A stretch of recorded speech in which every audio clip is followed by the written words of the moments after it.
अभी जो टॉपिक हम लोग पढ़ेंगे वो है इवोल्यूशन ऑफ कंपनसेशन सिस्टम। जैसे हमने आपको बताया पिछले टॉपिक में कि कंपनसेशन क्या है, वो कंसेप्ट को समझाया।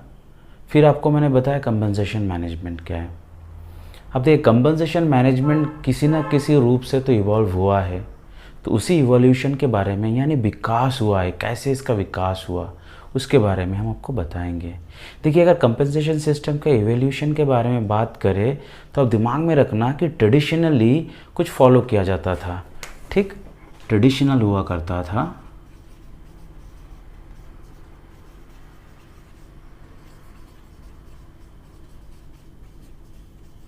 Traditional compensation system. अब देखिए, ट्रेडिशनल कंपनसेशन सिस्टम हुआ करता था।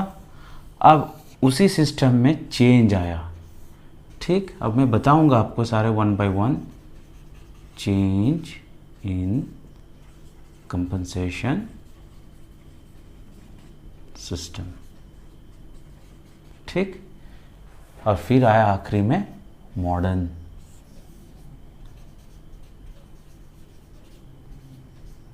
CS दे दिया यानी कंपनसेशन सिस्टम। ठीक, अभी देखो बच्चा, सिंपल बात है कि आपको क्या दिमाग में रखना है वो ये है कि ट्रेडिशनल कंपनसेशन सिस्टम कैसा होता था। देखिए, ट्रेडिशनल ऑर्गेनाइजेशन कैसे होता था वो हमको समझना बहुत ज़रूरी है। How the traditional organisation used to be, basically ये ब्यूरोक्रेटिक हुआ करता था, यानी एक व्यक्ति सारा डिसीजन लेता था। ठीक, वो व्यक्ति लीडर होता था या ओनर होता था।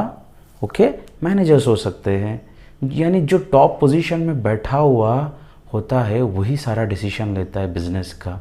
उसका मतलब क्या है कि आपका सैलरी कौन डिसाइड करेगा? ब्यूरोक्रेटिक यानी ब्यूरोक्रेट्स करेगा, जो ऊपर में बैठा हुआ है, बॉस करेगा। आपका परफॉर्मेंस कौन तय करेगा कि आपका परफॉर्मेंस कैसा है? आप भले अच्छा परफॉर्मेंस दे दो, पर उसको तय करने वाला, उसको डिसाइड करने वाला हमारा बॉस होता था। ठीक, ये ब्यूरोक्रेटिक ऑर्गेनाइजेशन होता था। कितना काम करना है, कब तक करना है, क्या सैलरी होगा, सारा चीज़ ब्यूरोक्रेटिक में हमेशा बॉस द्वारा किया जाता था। ठीक, बट लेटर ऑन क्या हुआ कि बिहेवियरल साइंस आया। ठीक, बिहेवियरल साइंस आने के बाद लोग थोड़ा एजुकेट होने लगा, जो एम्प्लॉयज़ है एजुकेट होने लगा, उन लोगों को उनको उनके अंदर में थोड़ा बहुत समझदारी आने लगा। ठीक, तो इस समझदारी आने के कारण जो सिस्टम है उसमें बदलाव आने लगा, और बदलाव आने से सारा सिनेरियो चेंज हो गया। ब्यूरोक्रेटिक से लेके सीधा पार्टिसिपेटिव में फॉर्म हो गया, यानी पार्टिसिपेटिव यानी सारा एम्प्लॉयज़ को मौका मिलने लगा किसमें? डिसीजन मेकिंग में। ठीक, अब जब एम्प्लॉयज़ को डिसीजन मेकिंग में मौका मिलने लगा तो ऑब्वियसली एम्प्लॉयज़ का इम्पोर्टेंस बढ़ गया, और जब एम्प्लॉयज़ का इम्पोर्टेंस बढ़ गया तो ऑब्वियसली जो मेन इम्पॉर्टेंट फैक्टर होता है वो कंपनसेशन होता है, यानी कंपनसेशन में बदलाव आने लगा।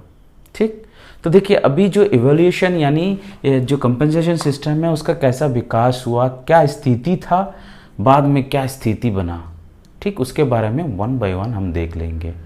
ठीक, चलिए पहले हम देखते हैं ये ट्रेडिशनल कंपनसेशन के बारे में। देखो, जो ट्रेडिशनल कंपनसेशन होता था ना, जो एम्प्लॉयज़ होता था, they were expected to work hard ना। एम्प्लॉयज़ को क्या करना पड़ता था?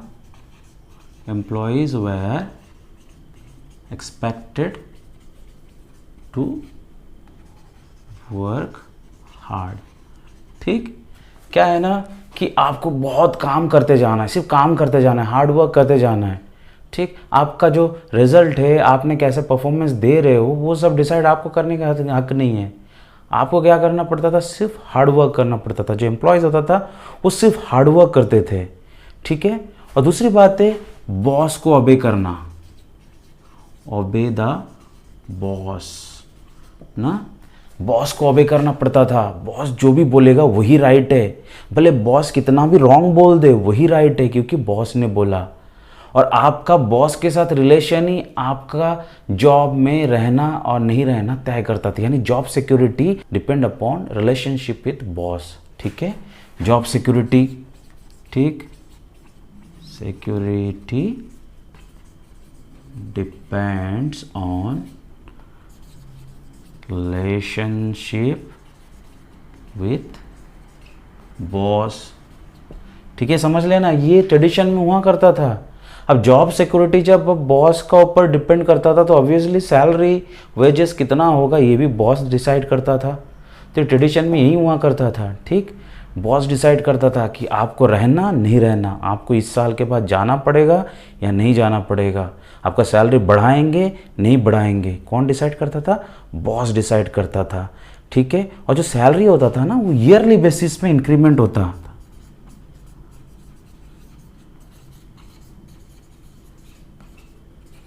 ठीक है, ईयरली बेसिस में इंक्रीमेंट होता था। ठीक, ईयरली बेसिस में इंक्रीमेंट का क्या मतलब है कि हर साल में इंक्रीमेंट हो सकता था। यानी आपने अच्छा परफॉर्म किया तो चले बॉस को लगा तो हर साल में इंक्रीमेंट होगा। इन बिटवीन ऐसा नहीं है कि आपने बहुत अच्छा परफॉर्म कर दिया तो ज़रूरत है कि चलो हम अगले हफ्ते इसको प्रमोशन दे देते हैं। कई लोग होता है ना, आप बहुत अच्छा परफॉर्मेंस दे रहे हो कंसिस्टेंटली तो कई बार ऐसा होता है कि साल का इंतज़ार नहीं करता है क्योंकि आप परफॉर्मर हो। ठीक है, आप वेल परफॉर्मर हो तो इसमें कभी भी किसी टाइम में भी आपका बॉस कभी भी समय का इंतज़ार नहीं करेगा, बल्कि उनको जब लगेगा कि आप परफॉर्म कंसिस्टेंटली कर ही रहे हो तो आपको तुरंत प्रमोशन दे देगा ताकि आप जो हायर लेवल में जाके भी अच्छा परफॉर्म करो। पर जो ट्रेडिशनल कंपनसेशन सिस्टम होता था ये होता था, क्या होता था? इंक्रीमेंट ईयरली बेसिस में हुआ करता था।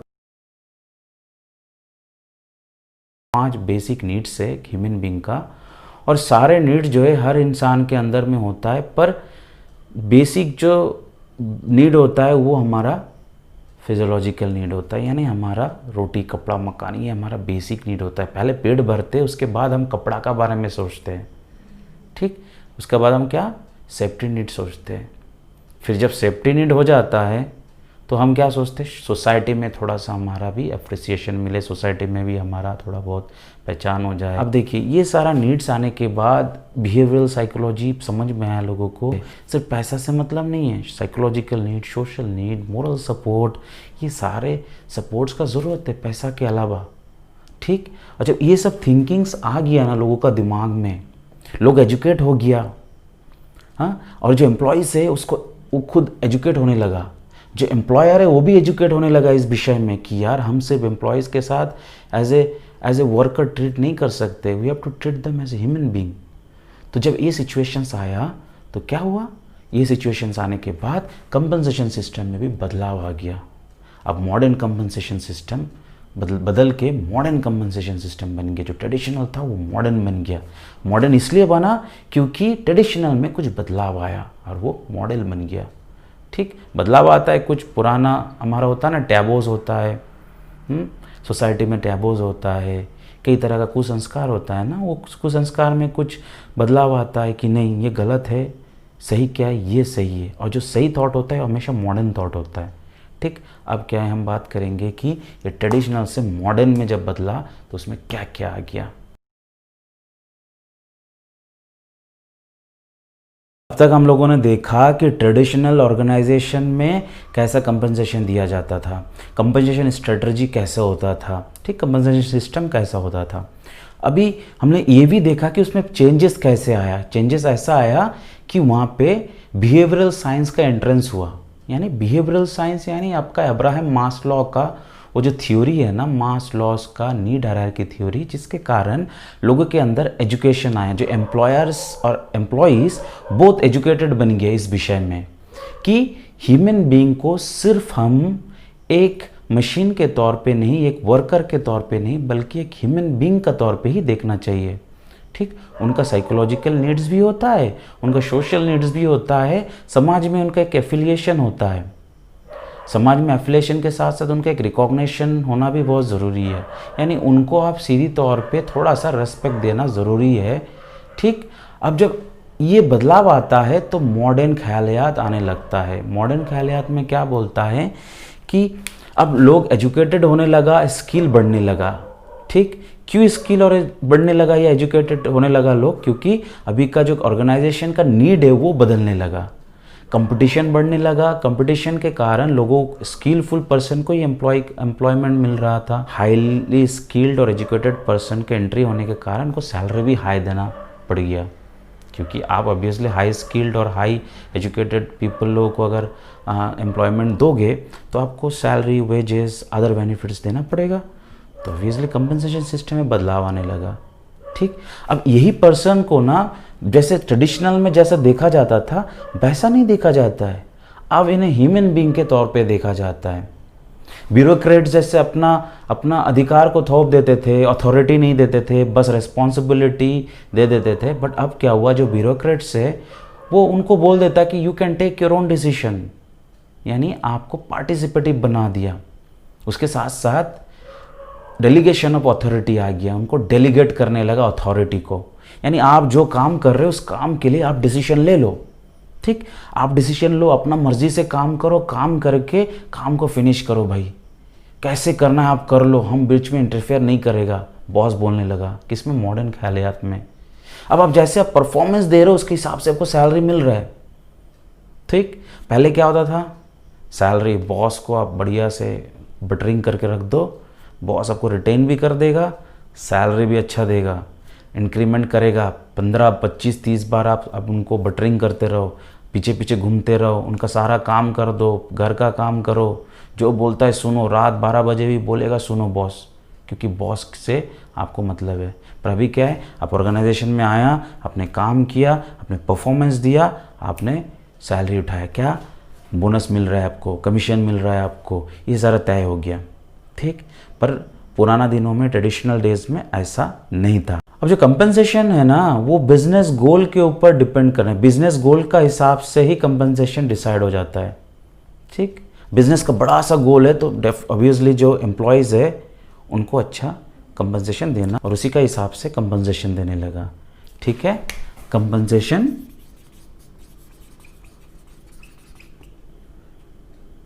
By business goals. ठीक है, कंपनसेशन बाय बिजनेस गोल्स। ठीक, अब देखिए दूसरा क्या है, एम्प्लॉयज़ हार्डवर्क करने के लिए एक्सपेक्ट किया जा रहा है। अभी पहले क्या है, बॉस को बटरिंग करना था, अब क्या है ना, हार्डवर्क करो भाई, तभी आपको बेटर सैलरी ले जाओ, ठीक, बोनस ले जाओ, कमीशन ले जाओ, अदर बेनिफिट्स ले जाओ, कार दे देंगे आपको आना जाने के लिए, अच्छा परफॉर्मेंस देते रहोगे तो, बहुत अच्छा परफॉर्मेंस दोगे तो आपको घर दे देंगे। ये सब कंपनी करते हैं इन दिनों में। ठीक, और क्या है, अथॉरिटी बीइंग डेलीगेटेड। ठीक है, अथॉरिटी को डेलीगेट कर दिया जाने लगा, यानी आपको काम के लिए फुल पावर। ठीक, आप जो भी करना चाहते हो फुल पावर के साथ करो, आपको उसका पूरा अधिकार है, आप बस काम को सही समय और सही से फिनिश कर दो। ठीक, ऑटोनॉमी है, आप बस काम करो। ठीक है, अथॉरिटी डेलीगेट किया जाने लगा।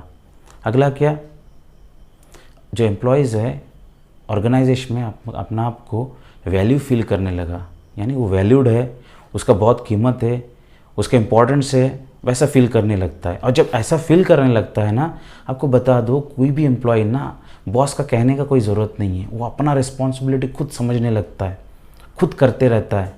ठीक है, अपना तरफ से 100% हार्डवर्क होता है उनका, पर उनको कोई वैल्यू फील करने ना दो ना तो वो कुछ भी नहीं करेगा। उसको क्या है, बस काम से मतलब रहेगा, जितना काम उतना काम करो, निकल जाओ। ठीक है, ये होता है। अगर वैल्यू फील करने दोगे उनको ऐसा महसूस होगा कि नहीं आपका भी इम्पोर्टेंस है, और ये दिखावा नहीं बल्कि ऑब्वियसली आपको वो फील कराना पड़ेगा उनको। आपका बिहेवियर, बॉस का बिहेवियर से, बॉस का इम्पार्शियल बिहेवियर से, ये सारे चीज़ उनको बताना पड़ेगा। अगर उनको कभी इंश्योर हो जाता है तो ऑब्वियसली हमेशा 100% ही देगा, और अपना वर्किंग आवर से भी ज़्यादा काम करेगा, और एक्स्ट्रा काम करने के लिए हमेशा तैयार रहेगा। ठीक, चलिए अगला आखिरी में क्या है, जो मॉडर्न सिस्टम में ना मॉनिटरी तो है ही, साथ में नॉन मॉनिटरी भी ऐड हो गया, यानी आपको स्टॉक ऑप्शंस दे देते हैं, आपको कमीशन बोनस के साथ साथ बेटर सैलरी के साथ साथ शेयर ऑप्शंस के साथ साथ इंश्योरेंस फैसिलिटीज़ दे देता है, एक्सीडेंटल बेनिफिट्स देता है। ठीक है, ओल्ड एज पेंशन्स का व्यवस्था कर देता है, ये सारा बेनिफिट्स है। आफ्टर जॉब भी आपका फ्यूचर को सिक्योर कर देता है कंपनसेशन के अंदर में। उसके साथ साथ आपको घर से आने जाने के लिए कार का व्यवस्था कर देगा, कंपनी देता है, नॉन मॉनिटरी है। बट ये आपके लिए बहुत इंपॉर्टेंट है, आपका हाउस का व्यवस्था कर देगा, नॉन मॉनिटरी है, बहुत इंपॉर्टेंट है। तो ये सारा व्यवस्था जो है आपका मॉडर्न कंपनसेशन सिस्टम के अंदर आ जाता है। हमने आज देखा कि ट्रेडिशनल कंपनसेशन सिस्टम कैसे बदल के मॉडर्न कंपनसेशन कैसे बना, और ट्रेडिशनल कंपनसेशन में कैसा कंपनसेशन का सिस्टम होता था, और फिर चेंजेस कैसे आया, क्यों आया, और फिर मॉडर्न कंपनसेशन आने के बाद क्या बदलाव आया उसमें। ठीक है,